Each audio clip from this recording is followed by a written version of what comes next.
Unconventional Life, this is your host, Jules Schroeder, where we are on a mission to inspire and empower people to live a life by their own design. I am here in Lake Atitlan, Guatemala. I have got Jeff Kirdeikis joining us. Jeff is an artist, he's an entrepreneur, and the founder of the cryptocurrency investor group. Literally just a year ago, he started this group, which now has over 130,000 members. He is also the operator of Momentom Collective, involved in the cryptocurrency network, which reaches over 330,000 people. But beyond all that, Jeff grew up in a small town in Edmonton, Alberta, Canada, and has really gone from firefighter to permaculture enthusiast to cryptocurrency advocate to circus performer. So for those out there that really want to learn how to embrace all your passions, what is all this business with cryptocurrency, and what's the future of blockchain technology, stay tuned for today's segment.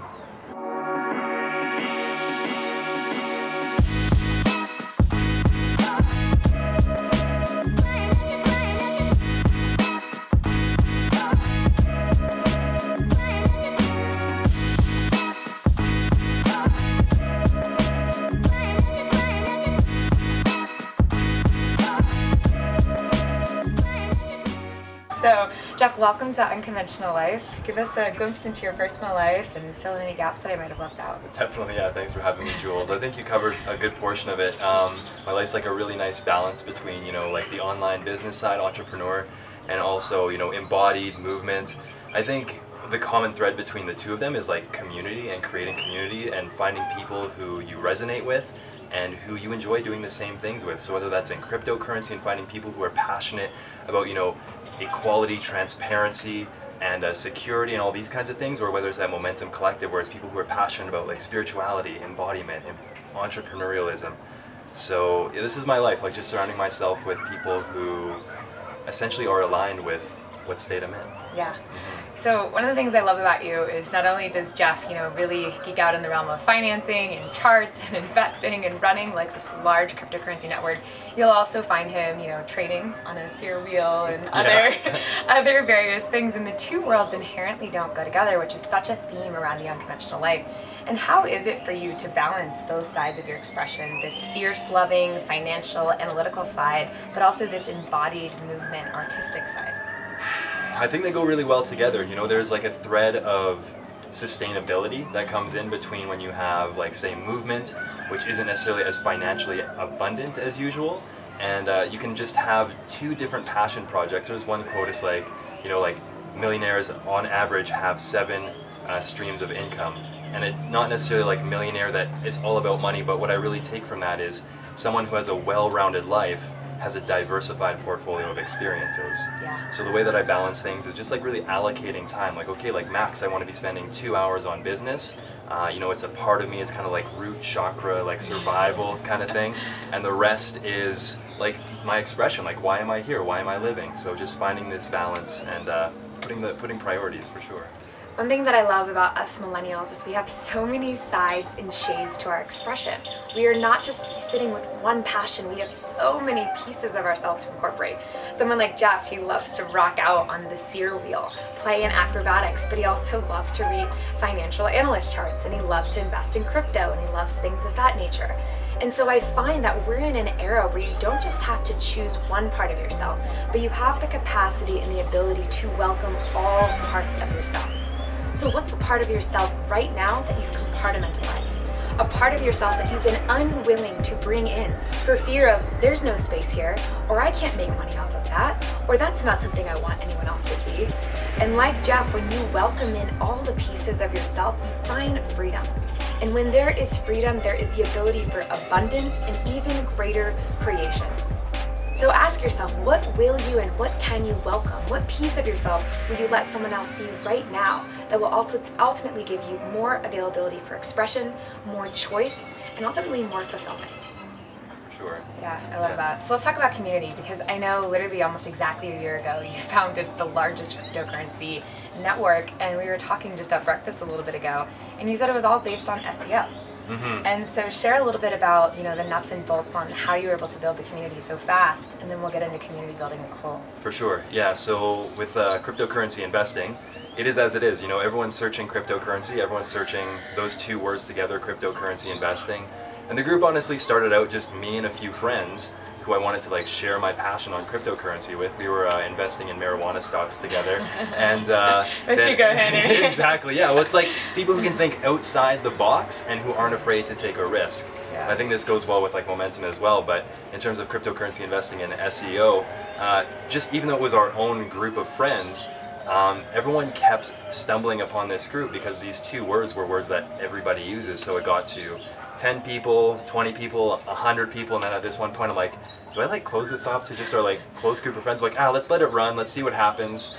And yeah, a year later we're now the world's largest group, and it's just fully due to like being in the place that people are already looking. I think that's the biggest key of SEO, or really any kind of marketing at all. Just be where people are already looking. Yeah. You know, one thing I really love about you, at 26 years old, you're very much a visionary, and you had the insight, a year ago to be like, this is a trend, I see this moving in this direction, and I want to capitalize on that trend. And I think a lot of our listeners that tune into the show, they also, as millennials, we see things often before they even fully come into fruition. And so how did you learn to trust your instinct when you were making that decision, you're like, I think I'm onto something, and then actually go for it? How were you able to trust your instinct, and what advice could you give? Yeah, on a very broad level, it's like just like a guttural like yes or excitement. Like when something makes me feel excited, when I'm curious about something, I feel like curiosity is like the precursor to passion, and passion's the precursor to like an abundant life. So I was super curious about crypto, and some guy actually tried to, and just specifically on crypto, how I got into it. I was just researching Bitcoin because some guy was trying to sell me on a Ponzi scheme, actually. But I stumbled across that, wow, there's actually many cryptocurrencies. Then I found out about Ethereum, and my mind was just blown. I'm like, okay, this isn't just a peer-to-peer payment system. This is like going to absolutely change the way our world operates on a fundamental level. I have goosebumps right now talking about it because it's going to be a massive shift, like redistributing power to like people who deserve it, the creators, removing the middlemen, empowering the people. So I'm really excited about this, and you can tell, and that's why I got so full into it. I dove right in. To answer the question, yeah, it's just like a big yes, curiosity.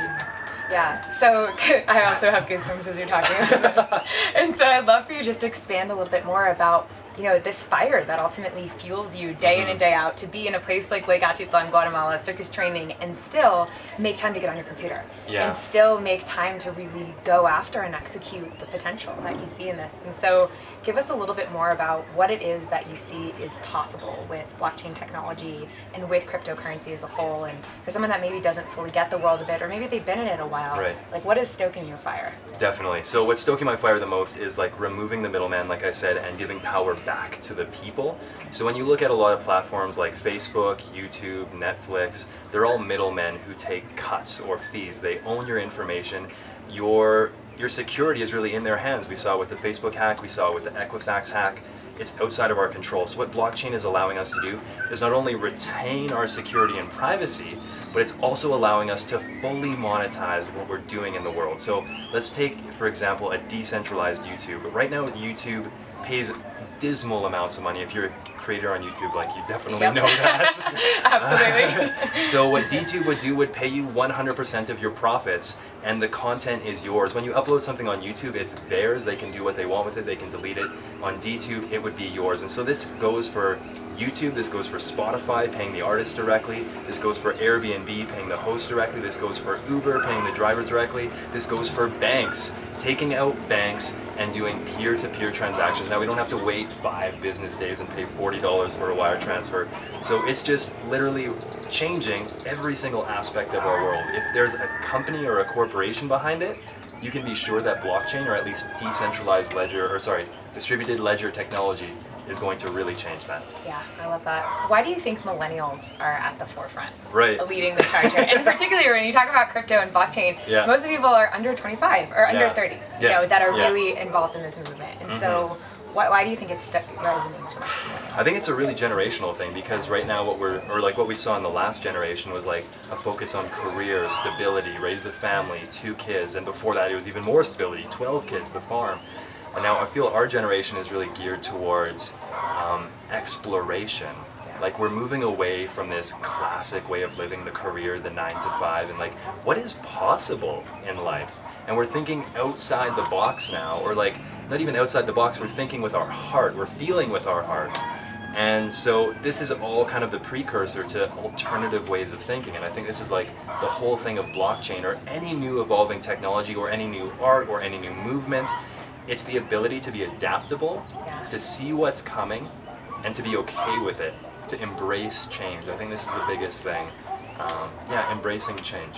I love that. So for someone hearing this, that, you know, the news glorifies a lot about crypto, what it is, what it isn't. Blockchain, I mean, people might be like, yo, like Bitcoin's down to like 7,000 or 8,000. Like, what do you mean this is like the success of our future? Like, where's this heading? So what would you have to say about the volatility of the cryptocurrency market, and what are the things, you know, to listen to, what are the things to filter out, and just on how you approach it? Definitely, yeah. So I'll talk about like the price super quick, and then like the larger term picture. So the price volatility, everyone says it came from 20,000, and then now it's only at 7 currently today. But if you look back 1 year, it was at 1,000. So currently we're sitting at around 700% gains. So that's pretty good. If you're in this for the long haul and you have patience and ease and equanimity and a vision with how you're investing, then you're gonna win, because this isn't about being in it for the short term, because just like anything, credit cards took 10 years to really become adopted from cash. And so this is going to be the same with blockchain and cryptocurrency. It's going to take a while. So I guess this is a roundabout way of saying that blockchain and distributed ledger technology are here to stay.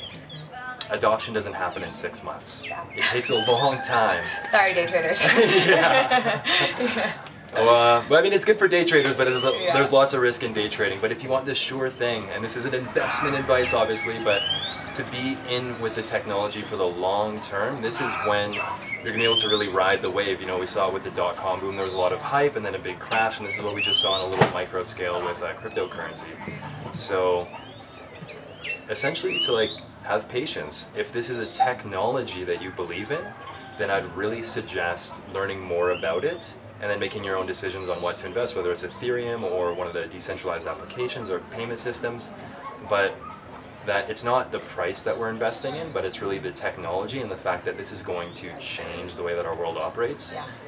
This isn't just like a couple $1 billion industry. This is like a potential, you know, $50+ trillion industry. And right now our market cap's sitting at like 250 billion. So there's a lot of room to grow. So yeah, if you have not faith, but if you've done your research and education and see what is actually happening, then when it drops from 20 to 6, you just laugh and potentially buy more. Yeah, totally.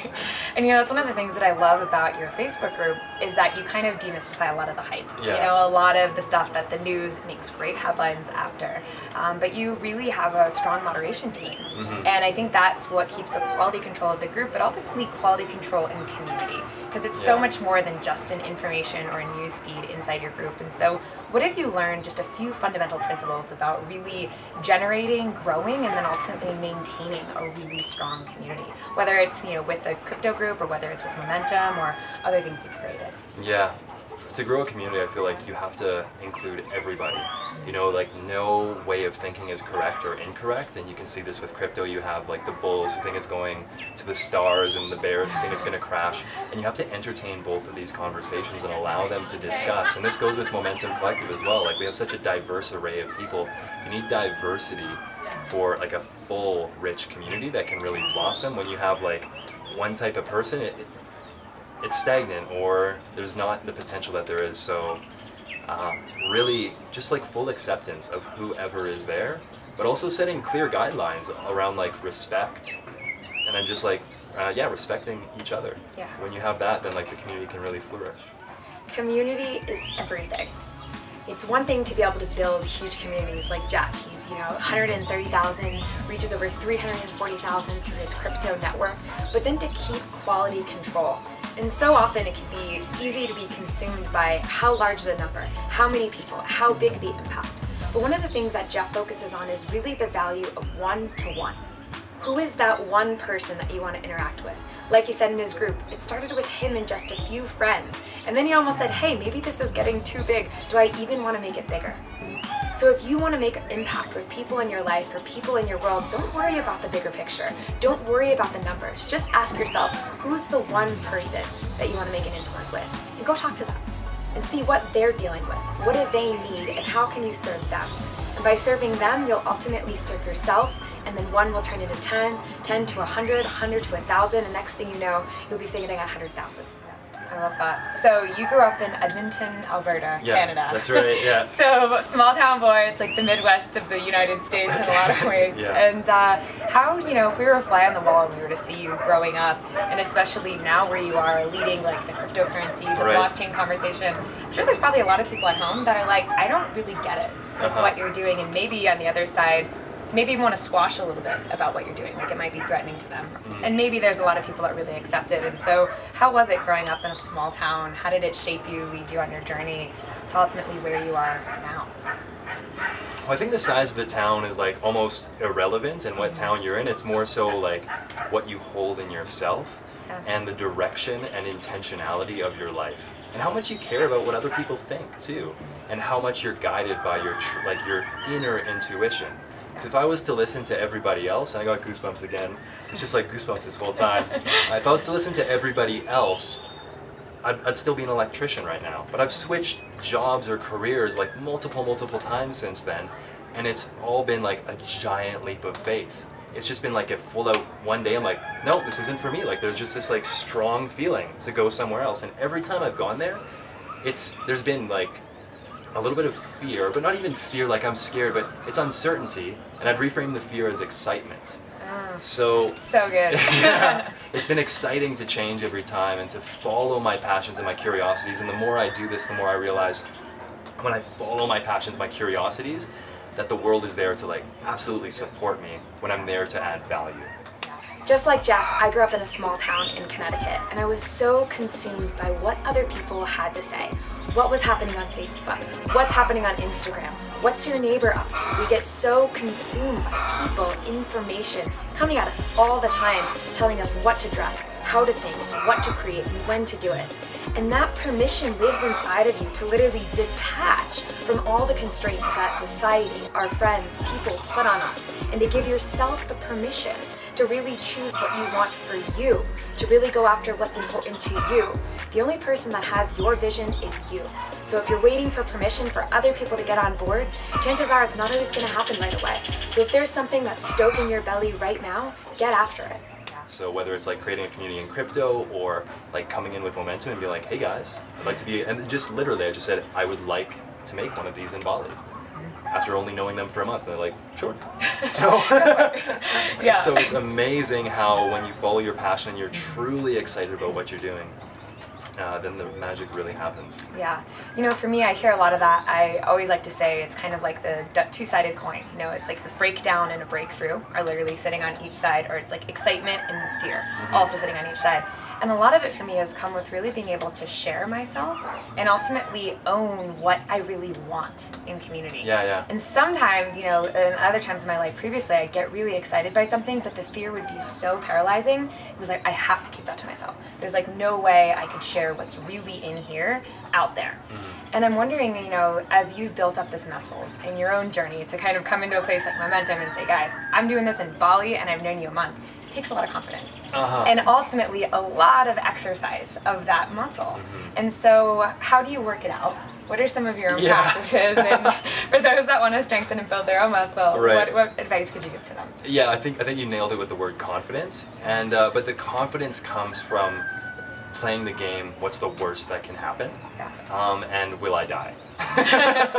Because in all reality, it's like, if I take this leap, if I do this thing that I really love to do, like my fear is that I'm not going to be able to make money, but what's really the fear behind that? That I won't be able to feed myself, clothe myself, shelter myself. But really, when you have confidence in yourself that, you could even go back to working as an electrician or go back to working as like anything you want. There's always a fallback plan. You can always not die. So the strength muscle is like being confident that you're always going to survive and you can take as many shots at it as you want, and to be able to realize that the first shot may not be the one that sticks, and it also may not be the one that works. You may need to take 1,000 shots that all fail before you find the one that does work, and to have just the love and confidence in your heart to be like, this is what I want, like I'm going for this.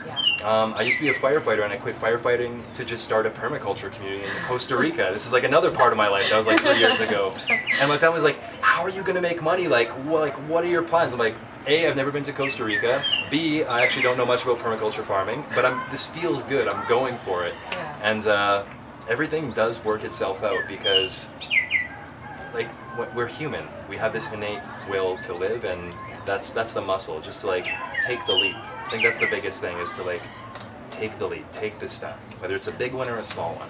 So good. So from firefighter to permaculture enthusiast to cryptocurrency group leader to artist entrepreneur.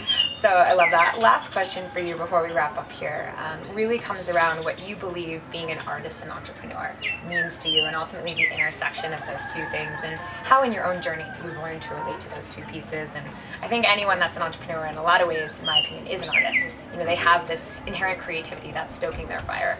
And so what is your journey and relationship into those two things? Yeah, well, I think you nailed it. Like, anyone who's following their passion is an artist, whether you're like creating an abundance of like a capital and money, or you're creating an abundance in a corporation, or like you're doing aerial silks. Everything is art. But I feel what art is essentially just living from a place of excitement and passion. You can even see somebody dancing, and this is art. You can see somebody smiling, and the way they like touch people and hold them and hug them, and this is an art. This is passion. So I honestly, I sidetracked from the question. I forget it a little bit. Just remind me. Yeah, artist and entrepreneur intersection. Right. How do they intermingle? Yeah, Yeah, exactly. I think they are intersected, like inherently, because when you're an entrepreneur, you are an artist. You're creating something. This is your project. Like an artist creates a painting, as an entrepreneur you're creating a business, you're creating something, whether it's digital or tangible, you're creating something, and this is like your essence being put out into the world. And I think this is the most potent thing that we can do as humans, is to create, because this is what lasts for so long, and butterfly effects out into the world, because like we are here, but when we create something, it can be everywhere. I love what Jeff is saying about the power to create. So often we forget something that is so simple literally just starts with our desire to put it out there in the world. I find that if you're sitting on something that's deep inside of you and you haven't yet taken even a small action, know that your ability to take even one action puts you in the motion and in the energy of raw creation. So challenge yourself. What is it that you're yearning to create right now? And will you go ahead and make it happen? So good. Get out there and create. Awesome. Jeff, what does living the unconventional life mean to you? Following your passion. Yeah. So good. Unconventional Life family, Jeff Kirdeikis, everyone. Jeff, thanks for tuning in with all of our listeners. Thank you, Jules. Appreciate it.